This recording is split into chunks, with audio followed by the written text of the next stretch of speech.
Visual effects, so I come into the flat earth and moon landing homes because my profession allowed me to understand what's going on with that videos. In fact, I do that kind of visual effects. And I have been 13 years from now researching about the new world and trying to understand what is happening in the world. As a researcher from 4 years, and I have my own radio shows in Argentina from the 4 years from now. And I also study and really recommend the shamanic medicine. That is really important to understand what happens when you have some, kind of thoughts and feelings and how you affect that directly to the body. And it's really important to understand why we are here, but also what affects us in terms of our feelings. So I'm going to start. I don't want to lose more time. The first things, I'm going to go a little quickly with this, but the first of all is we all been teaching in school about the shape of the earth. The only place where you go to get an education is in educational institutions, and there is only one, at least for the occidental part of the world, who put all together and give it doesn't matter if it's in the United States, in Argentina, in every occidental part of the world, it's only one institution that gives the educational program to the teachers and the children, and that is UNESCO. And you can read here is not only a cultural education, it's also a scientific education. Because this is goes beyond elementary school or high school, this is go to universities and also, masterings. So that is why maybe it's not so hard to give one way to the world, in terms of education. So the founders of this institution, or the founder, not the founder, but the first director, and I believe also he participated in the foundation, was Julian Huxley, from the Huxley family, which is a guy that supports he was an eugenicist, and of course he supports the work of Charles Darwin. But he also has, a brother at that time, and the brother was the guy who write, Happy World, The Doors of Perceptions, the script of the Alice in Wonderland, and he was an occultist, with a lot of mysticism, like you can read directly from Wikipedia. So you can imagine the family, in normal dinner, changing ideas. So what you're going to teach us in the school and the way. So you can start seeing, the roots of the UNESCO. And regarding to the shape of the earth, this was presented by Robert Bassano, who is a really great guy researching in Philadelphia. And this is, in my country, for example, we have the same thing, but here you can see, periodically they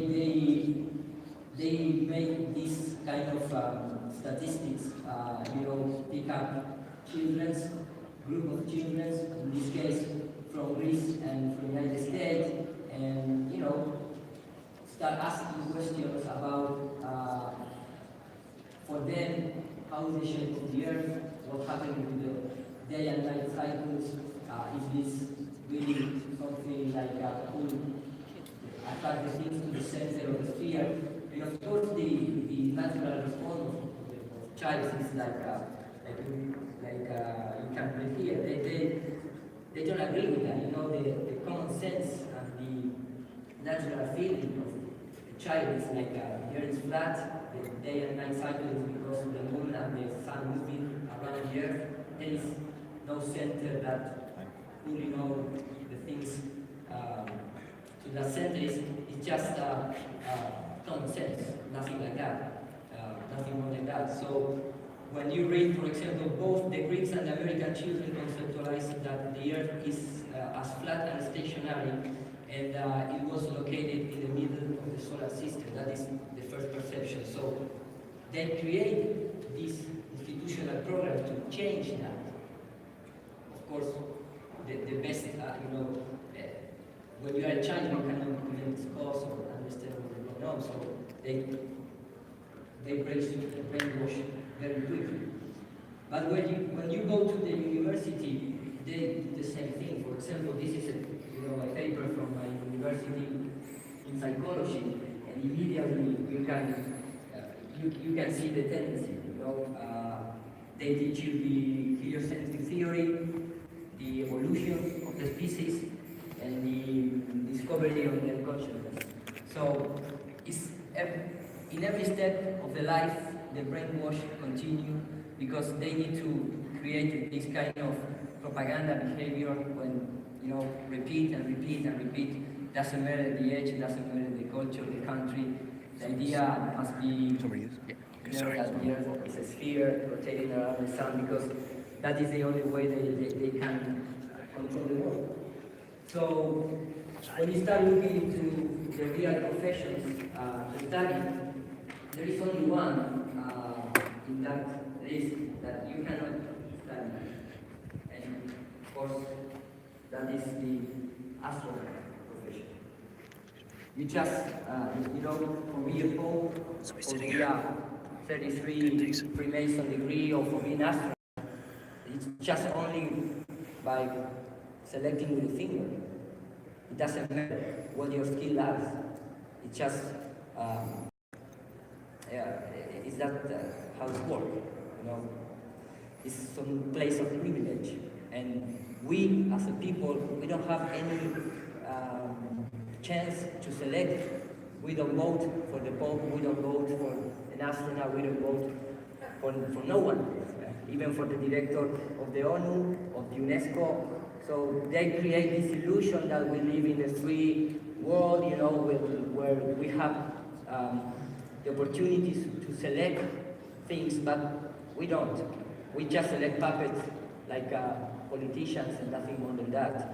So when you go to, I'm going to make this a little faster because I want to get to the point of my presentation, but for me this is important to understand. Hey guys, let me know if you can still hear the audio. When I'm trying to understand who was the scholars who had the information really in the past, you want to realize that the first guys that have access to real information, to real education, was only the religious people, because the rest of the people, they don't even know how to read or write. They don't have access to books. They go to a library and buy a book or that kind of things. The people who work for the king or for the authorities at that time. So the information always was, kept by these religious people. Then they start to, share a tiny bit with the first, if you want to call agents for them, which was, creating these kind of hierarchies when you start seeing the alchemist, the Kabbalah, and that kind of hierarchies. The religious people instruct and give some knowledge to this guy, so this guy keep dividing the information, and present to the rest of the world. But until 1950, 1930, at least in my country, the majority of the people, they don't have even access to the school. You always need to pay to have access to education. But that education, it doesn't matter how much you pay. It comes from the same sources. And it's have been, putting Richard? that of just for for us to never reach the top of the real information. So remember that, for example, in terms of religious information, the Vatican, they never opened the library. They're still waiting to the most, nice religion out there sharing the real information with the people. So when you start looking into who is behind the scenes, at least at the first side, you're gonna find always a Jesuit. Always. There is no, you cannot escape of these guys. So for example, at the time of Leonardo da Vinci, it was this Jesuit called Athanasius, who first one in proposed, of course, he was, you can read it directly from, he was a symbologist, secrecy, magic, Kabbalah, alchemy, and occultism. The mystery of the human knowledge forbidden for the mortals and transmitted from remote antiquity from the Egyptian. That is why we see all the place, pyramids, obelisks, and that kind of symbology that reminds Egyptian culture. But was, put there not by the Egyptians, but for the church. In this case, for this order. And for example, this guy was also one of the first that created what we know as today as, movie projectors. But at that time it was called the magic lamp.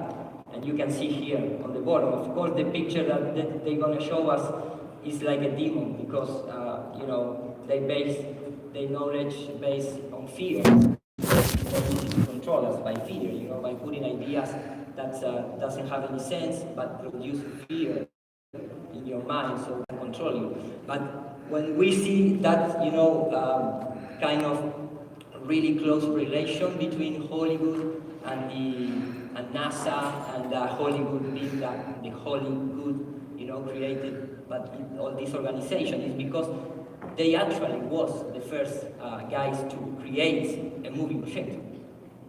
So that is how deep the things go. And this guy also, for example, he presented one of the first models that the Earth was a sphere and has a nucleus, burning with fire, and this is the depiction, the modern concept, and this is the old concept. But the first one was presented by this kind of order, not by scientists. They are the scientists at that time. So,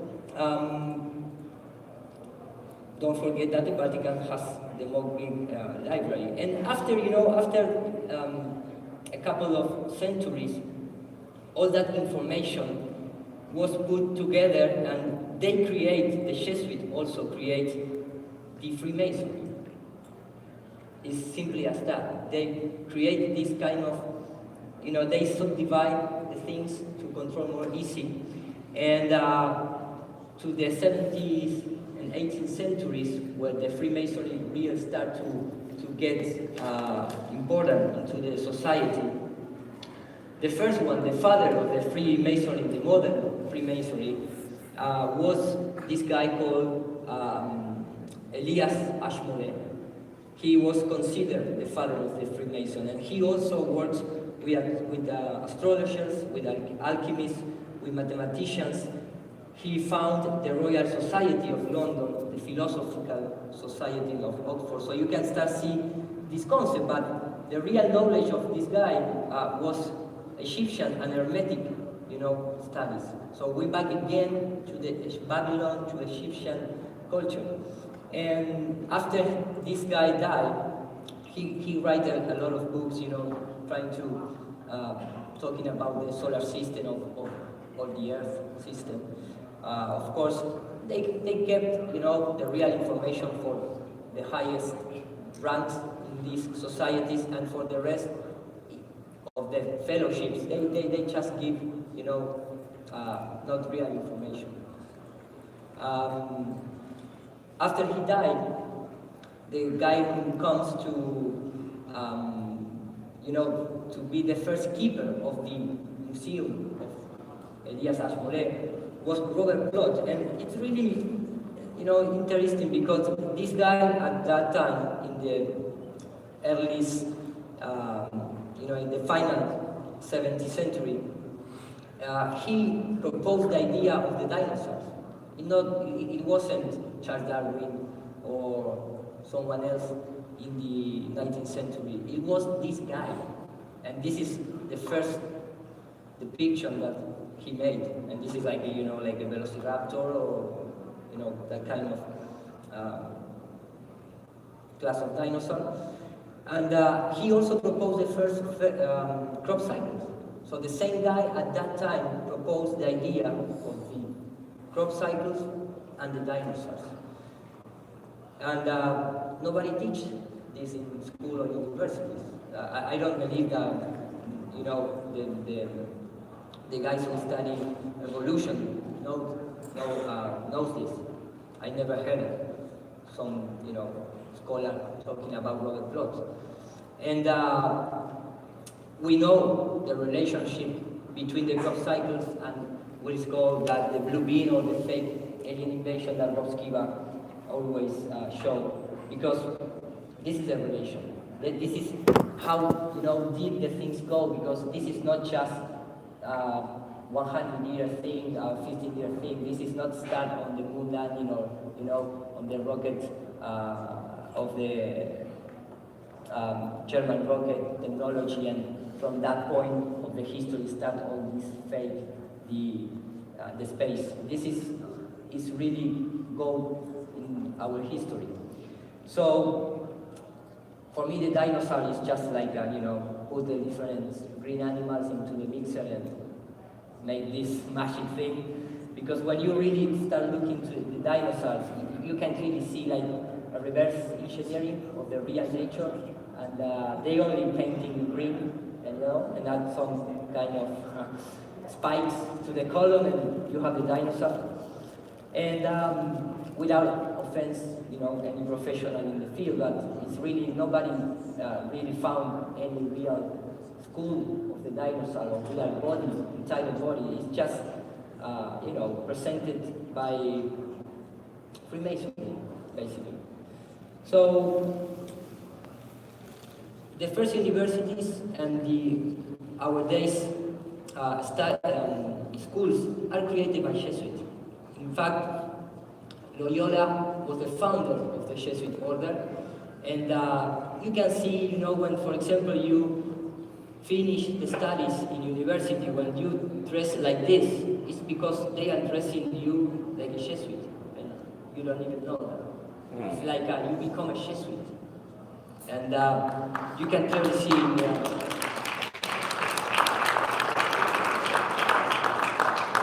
And that's his idea, They're all times playing games with us, and we don't have the knowledge to understand.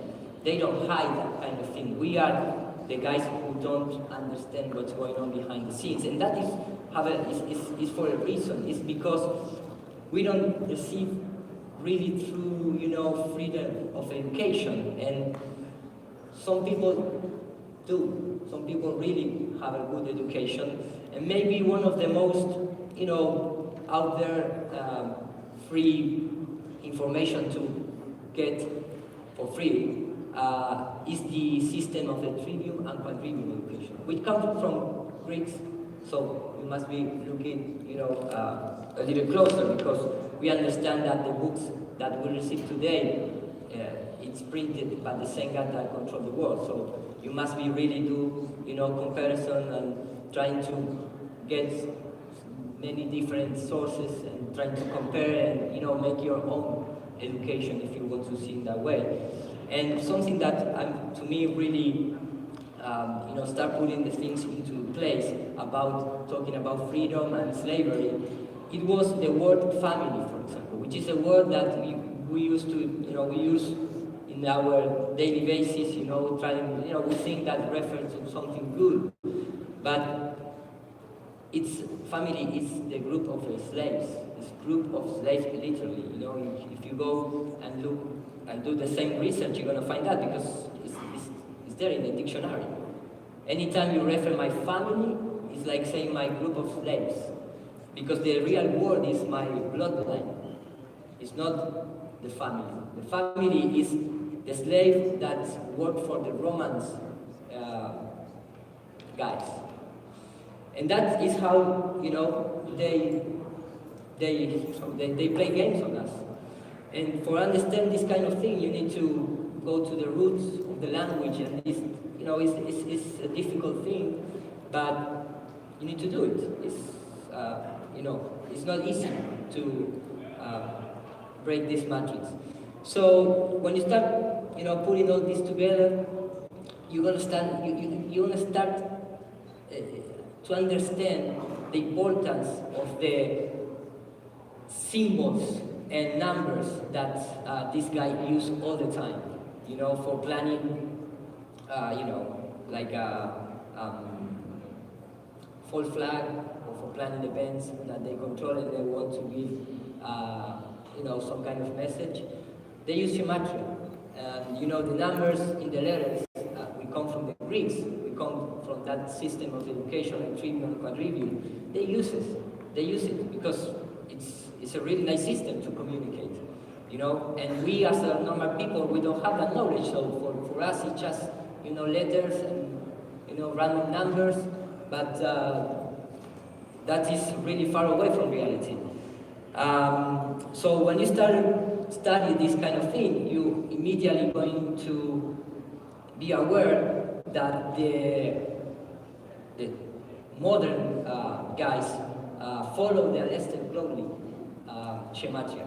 You know, I mean, the guys in these elite powers that, even in space, we know that Charles Parson, Bernard von Braun, you know, that kind of guys, they are followers of Aleister Crowley teaching. So I hope you understand where I'm going with this. But the important thing is, when you see a symbol or when you see a number, that is also, you know, is energy, is frequency. Because the voice, when you pronounce letters or words, it's a vibration that I can really heal you with words, or I can really make heart in you just with simple words.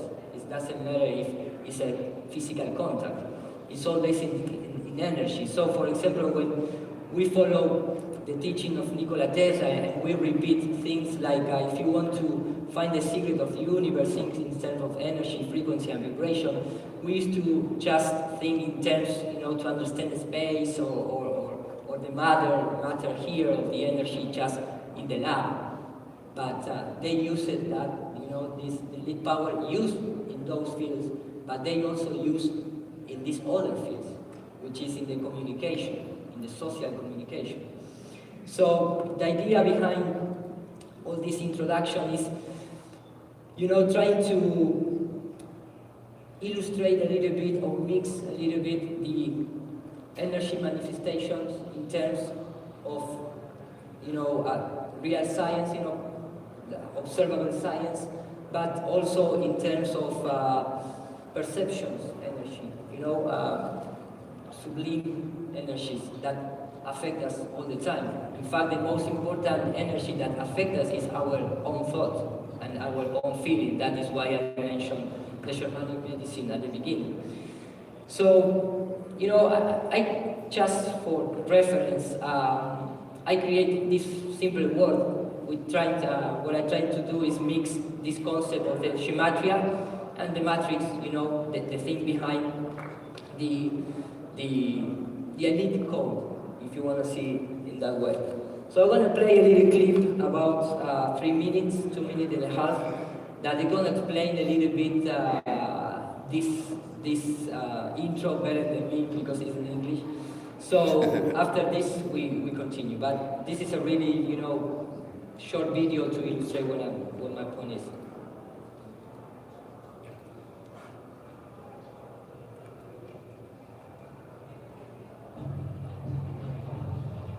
The universe and all matter contained in it is made up of energy.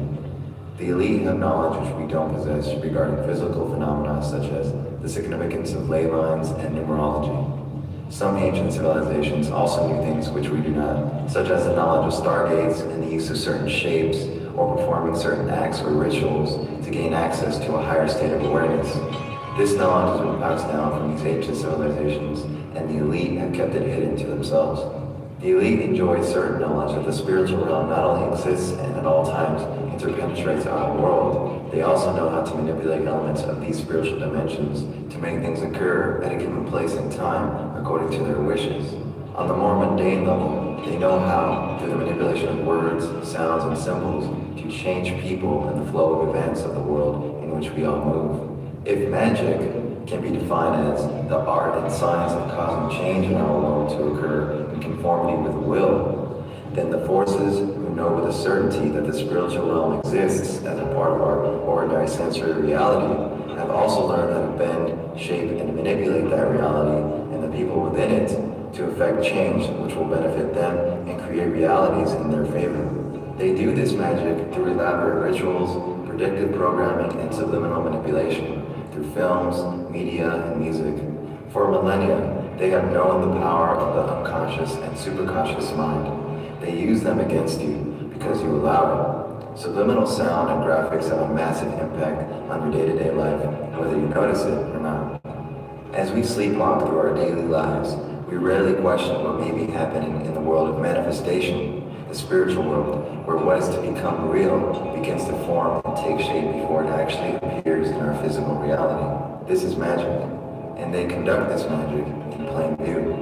Those with wisdom of such things know that nothing happens by accident, nothing happens by chance, and that there is a design and purpose to everything, whether or not our intellect can perceive it, and that all things are interconnected in both space and time, both from the past through the present to the future. It's not simply the ignorance of the spiritual realm, it's the fact that our feeble, rational mind cannot bear to admit that it does not have all the answers or all the knowledge of all things. Until the time comes when we are able to let go of our arrogance and rational ego and learn to become spiritual warriors for truth, we will continue to have control over our minds. Until we admit that the spiritual world is an eternal part of our normal, waking reality, we will continue to be blinded to the powers and abilities the elite wield against the sleeping masses. So, like you can read here, the world things and symbols rule the world, not words, not love. So, and no money, if you want to see like that. It's the important thing is that is why they bring symbols in money, for example.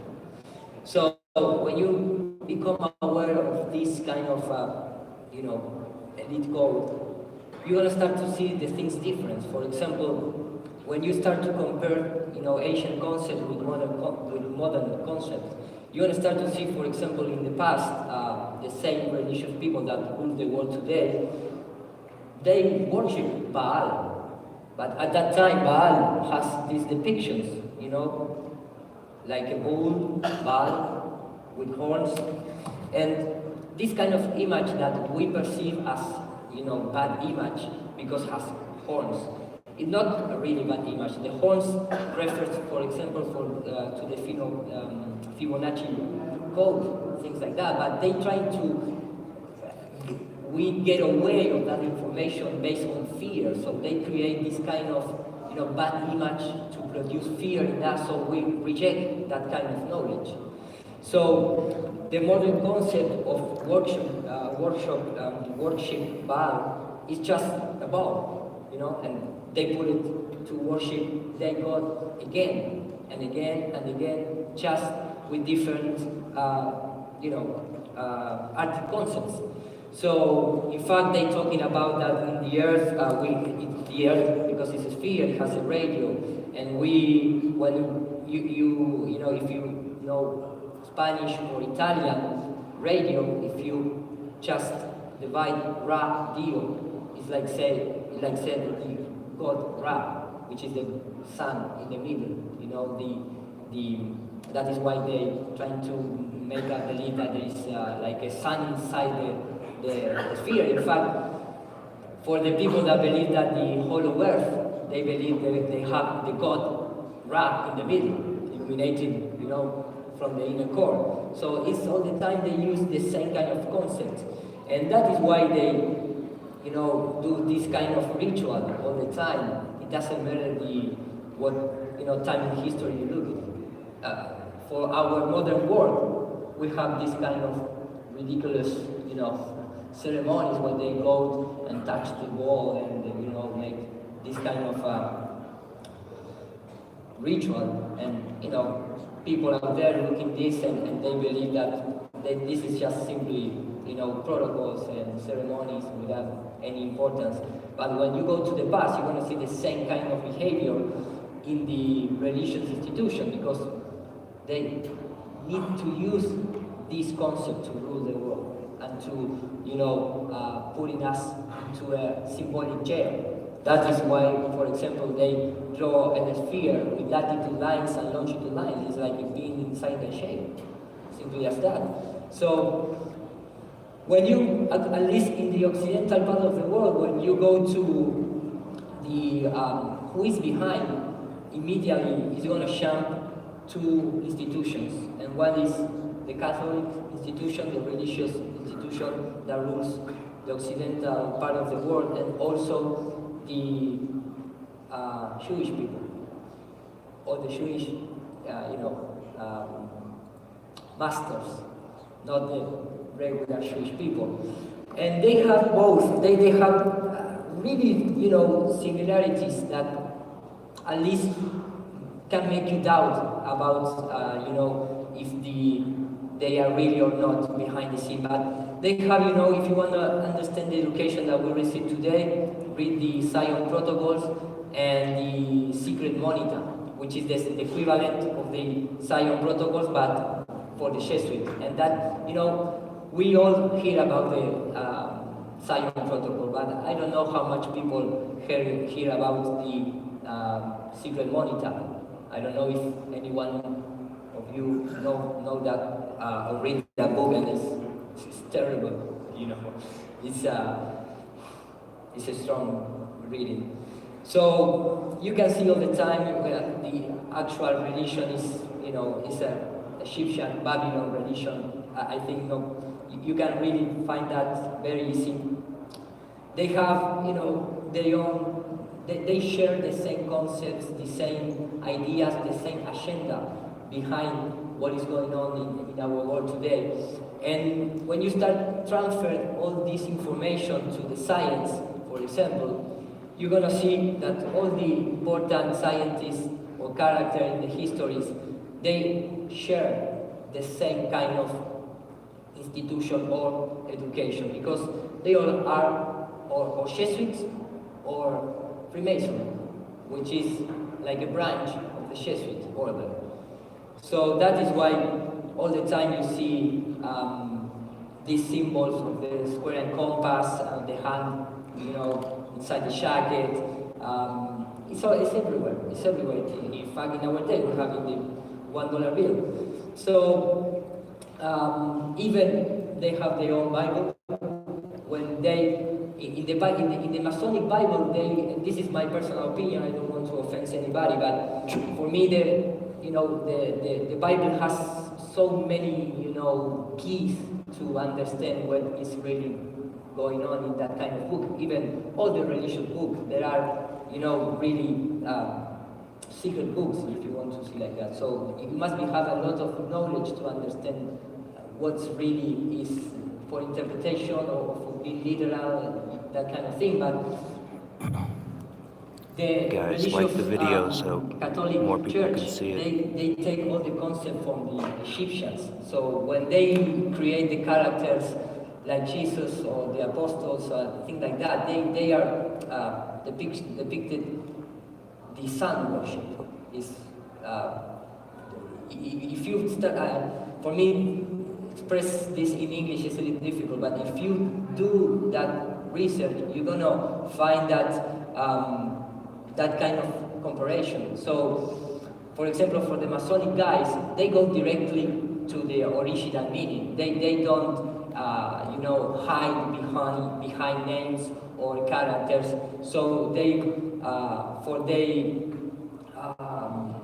initiations, they go directly and say, okay, when I talk about this character, I'm talking about Isis, or about the sun, or about the moon, or about this, or about that. So this is the kind of thing that for me is important to everyone, open mind at the same like you may be open the mind to understand the flat earth, because everything is related. And we have a phone call here, maybe some kind of. So, for example, even in the Kabbalah, which is something that many Jewish people believe that maybe is of their own culture, it's also in the Egyptian culture. It's also in this kind of Babylonian ideas and concept. And of course, in the modern science, you can start to have this kind of, secret meaning. For example, when I was young and I see Albert Einstein, with the tongue out, doing that gesture, I don't understand what he's doing, because at that time, who's going to do that? In the early 20th century, who's going to go with that kind of expression? He's a cool scientist. I never understand that, but when he comes from Jewish people, education, and when start seeing that what he did for who work, you immediately going to see that kind of relationship. In fact, for example, Stephen Hawking, Hawk King, the Hawk King. And when you go to, for example, the religion thing, who has a Hawk King? The Egyptians, which represent Horus, the son of God. And in the modern Catholic Church, the hawk was replaced by a dove. But it's the same concept, it's the same thing. So, this kind of name, there is a lot of iconic name. I hope I can show you a few more so you can make your connection. But the first thing that I be aware with the modern science is that nobody can really prove that the Earth is, traveling around the sun. Nobody, even in our times, we have that kind of problem. And better say, the proof of the experiment are that the Earth is still, that doesn't move, and the sun and the sun, the moon, the stars revolving above us. So all these experiments show that that is the case. The Earth is at rest. So, for example, even when it's a little funny, because when you go to the Foucault pendulum, even they don't admit that it's trickery. For example, you can see it from the university. Today it's about Foucault's pendulum, which you'll see in local science museums. I'm going to set fire to this. There's still some vibration there, but I will leave it to go, and then suddenly it goes, and then you get it going in a plane. The amplitude of this oscillation changes with time. It decreases because of the friction of the air. Either you set it running for a certain length of time and see that it will rotate for a certain angle, and then have a big fanfare and start it again and burn it with another bit of match. Or you put a little motor in the top and give it a little jiggle and put energy in at the top, which is somehow cheating because you're actually pushing the damn thing. And you have to make sure you push it in a way which is not going to cause a torque. So that's the way it's done in a lot of museums. There's an electromagnet gently pushing this, overcoming the laws of gravity and wind resistance. Otherwise, the pendulum would slow down and stop. So there's some kind of magnet making that thing move? In the ceiling, there's a ceiling up there. It's helping overcome the force of gravity, keeping this pendulum in motion. Otherwise, it would slow down and stop like the smaller ball. So the important thing behind this simply, experiment is that how they are, treating us. They don't have, they don't care. They do this kind of behavior in every aspect of the science. They just, if they need to lie us, it's no problem for them. They make all this kind of, all the time, tiny things to try to convince you something that they think is true, but this is the way they play the game, you know?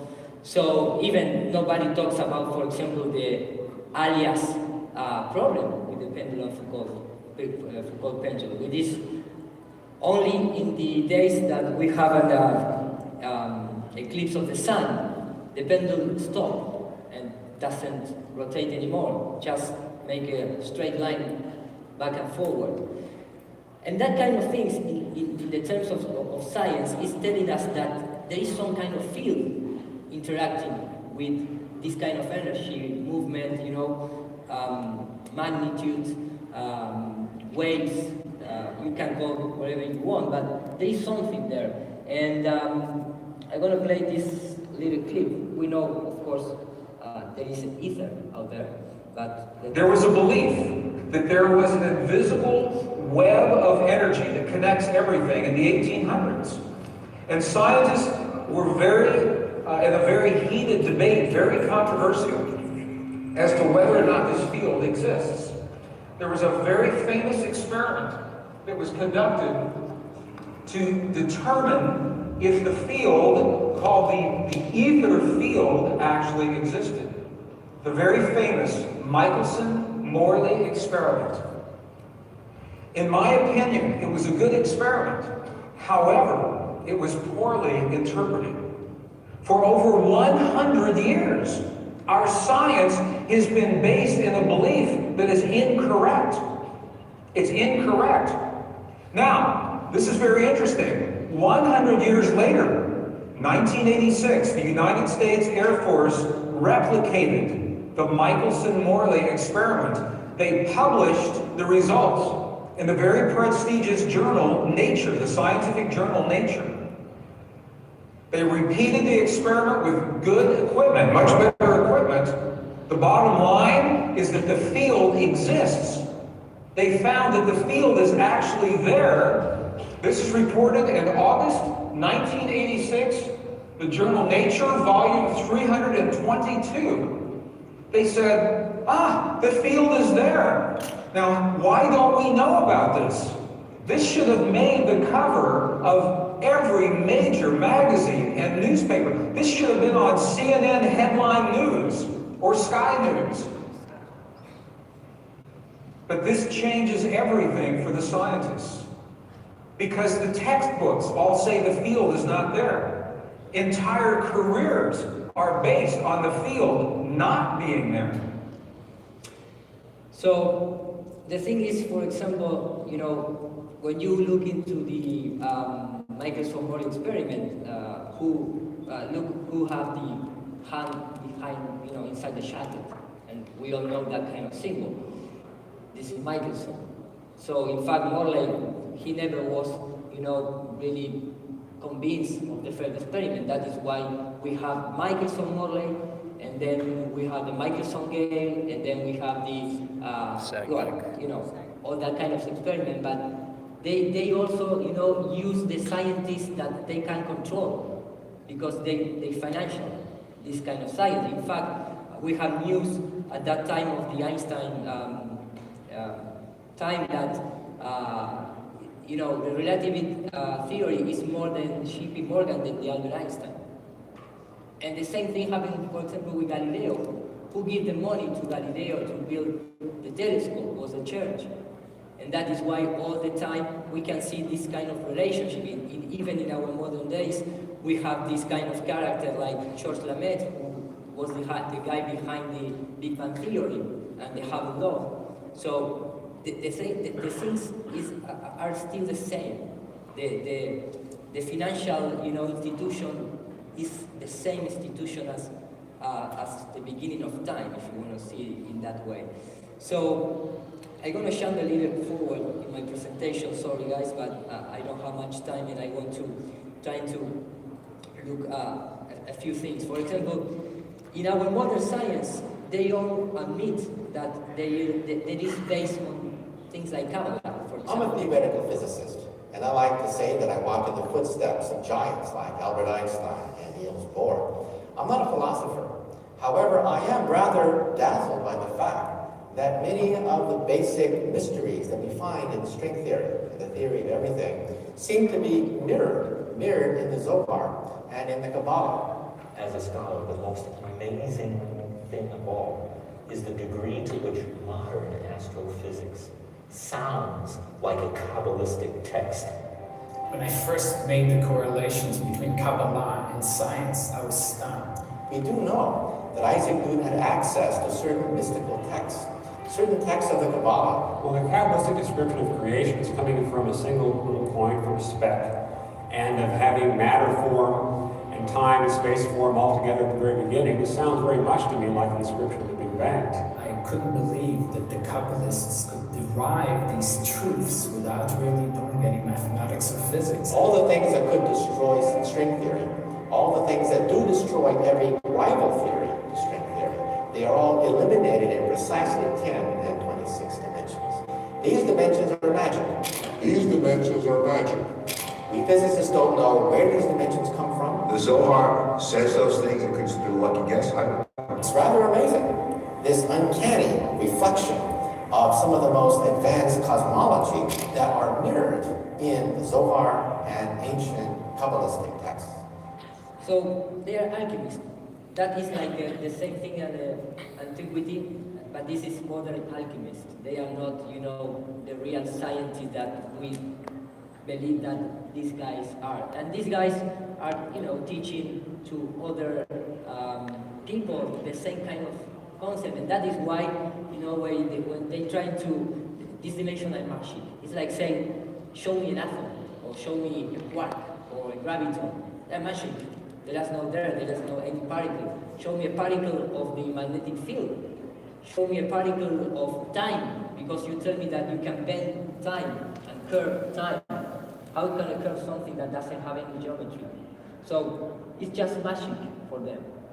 And for example, when you go to understand these kind of fields that they try to hide and mix up with gravitational waves and that kind of things, it's all it's in the ether. And when you go, for example, to the universe and Dr. Einstein, you can start looking into the thing. For example, a magnetic field and an electrical field are physical realities. Of course, we all know that. So a gravitational field is as much of a physical reality as an electromagnetic field. So they took that kind of concept that you can prove every day, and always you're going to get the same result, and trying to convince you that the gravitational field is like electrical field or magnetic field. But they never show. Nobody can show that kind of thing. So, for example, trying to understand what produced the movement of the sun and the moon, and we all know that the sun has this path called an anima in the sky, like it's a figure, 8-number figure. If you're trying to, go away the system and look our system from outside, for me the analemma, and that is why I believe that the sun circles, and the Gleason map is a good map. Maybe we need to work on it, but I believe in that kind of model. The figure 8 is associated with the infinity symbol, and it has a reason that, because when we look to the horizon, we see we are under the spell, if you want to see it that way, of the perspective. So this figure 8, that the moon and sun, only those has that shape. They are sisters and brothers, son and daughter of the Mother Earth. You can really see the 8th path in the sky.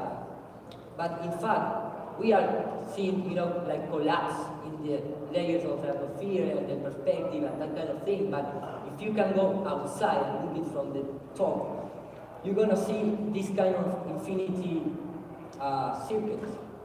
Because this shape is, for example, when I translate to a 3D software and I show you this, you're going to believe that this is like a figure 8. But when I start to rotate the camera, you're going to see it's a circle. And that figure 8, all it's about is that the sun and the moon has different altitude in his in his path, and that produced the seasons and all the things that we know that this celestial body produces in our world. So here you can see the shape, this kind of shape that all the time you see that magnet, going up and down of that circuit. And you can explain even eclipses because you share the same path, you share the same shape of the path that the moon and the sun have, and that are the only celestial body that eclipses. So we're still looking for a real proof of gravitational orbiting, because with electricity and magnetism you can prove that. You can make object orbiting around an electrical field, but we never saw that in the lab based on gravitational fields. So that is maybe why they're trying to compare this reality and try to, say, look, a gravitational field is like an electrical field. So when you go in terms of, the theory of gravity, you can believe whatever you want, but you must believe that someone figured out the radius of the Earth, the density of the Earth, someone figured out the weight. Who don't measure the weight of the Earth? Nobody can do that. But they only have one, reality, which is the acceleration of the Earth, of the gravity. They call like that, of course, but that is the real number. So they made like a reverse engineering through the centuries, trying to get all the other parameters involved to create the theory of gravity. So what I'm trying to say is that anytime we know how deep you can go to the Earth in our modern times. So if you want to believe that the Eratosthenes at that time figured out the radius of the Earth, things like that, you can believe that. But the only important thing about that is that they need to create the gravitational constant. That is why they need that, and because they put this number about the diameter of the Earth in some time in history, in 17th century, they can create, they know how to get out the volume of a sphere. So they put all the components that we have in the Earth, and they come to the volume of the Earth, and they take out that the density based on that kind of things. And because they have the real number that they try to match, which is the 9.8 meters per square second. So, what is the barycenter of the Earth, for example? But they need to use and do this kind of calculation with, regular bodies, or, how measure if you don't even have the center to center of the field, because it's the only way they can achieve that kind of number. Of course, there is all assumption. In fact, gravity is, is something like, let me go a little bit. It's the equation from gravity. It's Newton Vogel plus Maxwell plus Newton over Eratosthenes. This is the radio of the Earth, and then you have Newton. So they need all those centuries. But for example, in terms of the distance of the sun, heliocentric model, this is the Maximilian Helm. Here you can read of the publication of his result was delayed, and some, especially, accused Helm posthumously of falsifying his result. Again, and this is official history. And this guy presented the distance to the sun. So if the distance of the sun is incorrect, the astronomical unit is incorrect. So all the measurements of the space are incorrect. That is the importance of that measurement, of that distance. So, is there so much to show us, to show you? I'm starting to put it a little sad. But, you know, based on, for example, let me just, four more minutes, I promise I tell it up, but, you know, talking about the sun, for example, you know, in the electrical universe, I believe it has more, you know, nice model to present us than the heliocentric model. And let's hear Don Scott talking about that. Good afternoon. My name is Don Scott. The electric sun is a sort of a natural outgrowth of the electrical universe hypothesis. We know that there are magnetic fields actually that show the electric sun. What I'd like to do today is to show some of the problems of the so-called standard model. That word model should be plural, models, because for everyone these days. And I would like to then demonstrate how precisely those problems are no problem at all for the electrical sun model. The big problem, the famous problem, is the missing neutrinos. The idea of this heat transfer and brightness, and of course oscillations in the solar wind, as somebody pointed out the other day. If there's a fusion reaction going on in the core, then how can does this reaction, does it have periodicities? That's never been discussed by nuclear physicists. There is actually a temperature minimum in the chromosphere. Where in the world does that come from? If the heat is all generated at the core, the temperature should get lower and lower and lower the further away you get from this thing. All of a sudden you find there's a minimum and then the temperature increases. Totally inexplicable in light of present standard so-called models. The sun actually oscillates in brightness from a few minutes to near an hour. So the thing is pulsating very rapidly. There's no way in this world, in this solar system, that could happen. And the third one is, to me, astounding if you haven't heard about it. That is, there's an expansion and contraction of the sun. The size of the thing actually bulges and fluctuates in size, like a balloon. And the extent of that bulging is 10 kilometers. So, for example, 10 kilometers that extension. So, what is the size?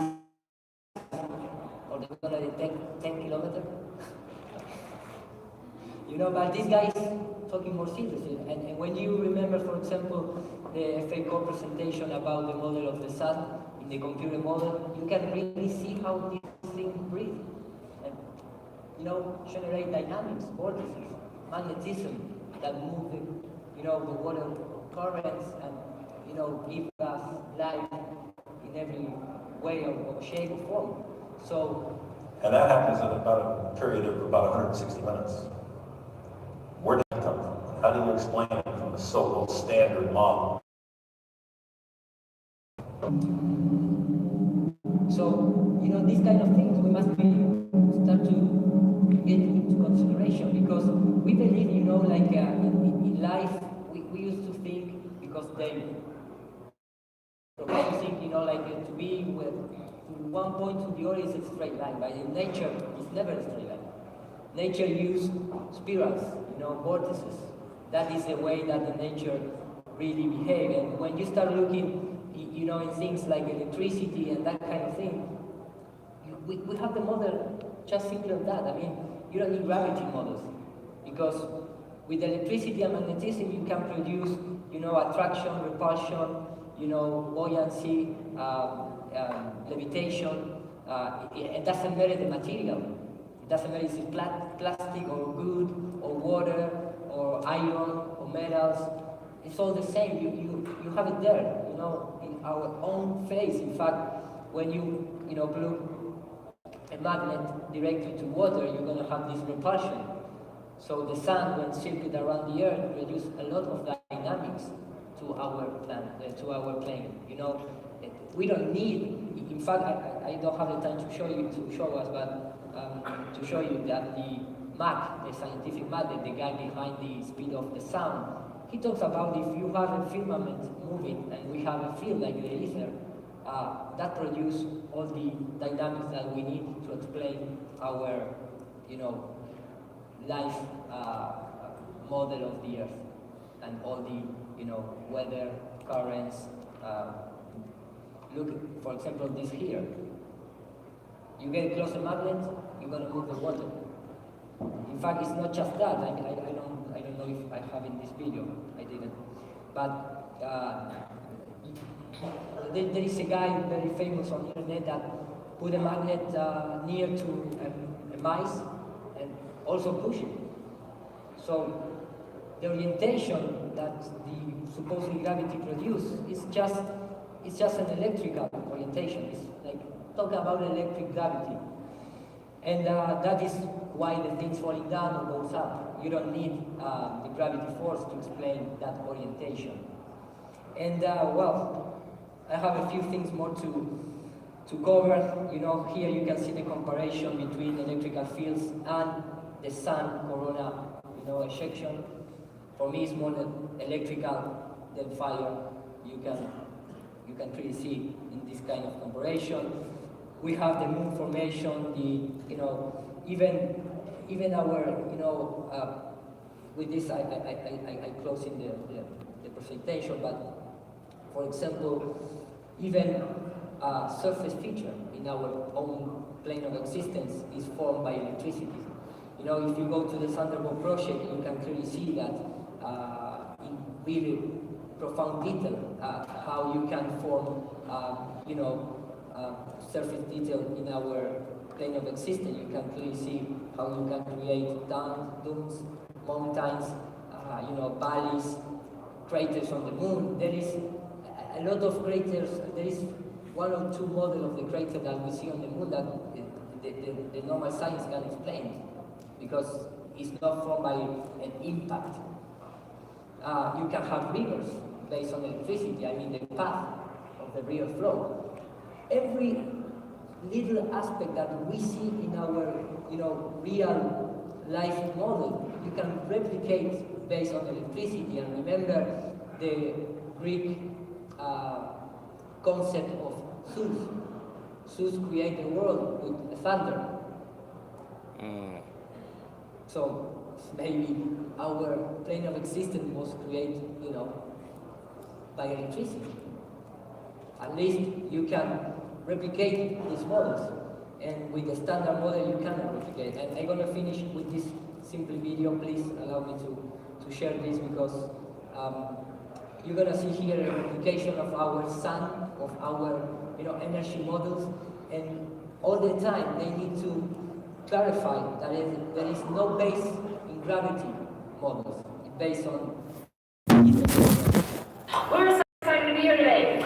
So the first time I met Paul, this was many years ago, I walked in and he said, Karen, I created the sun in the jar. I got this star in the jar. I'm like, are you kidding me? He's like, oh yeah, all that stuff you learned from it all the back in your brain, so I'm going to show you something that's awesome. This is just to show off. This is to show off Paul and some of the really neat ways that elements work and that chemistry works. And so what this really is a oversimplification of what Dragon really is. It's combining the yin and yang energy frequency together, and they both attract. They want what each other has. There's value in that exchange. So contrary to what they teach in science, the universe is actually magnetic and light.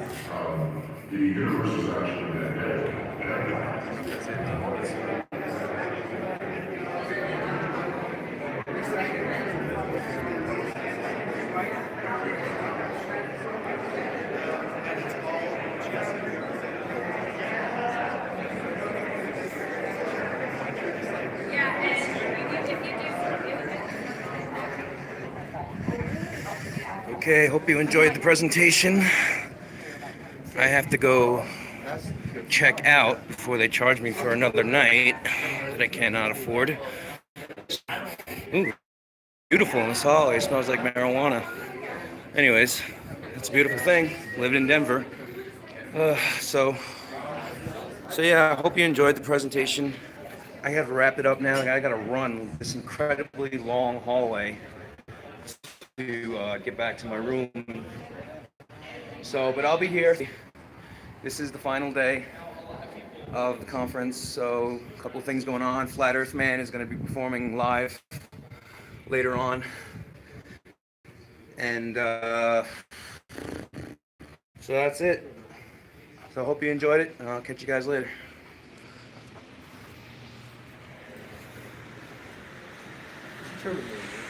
What's that?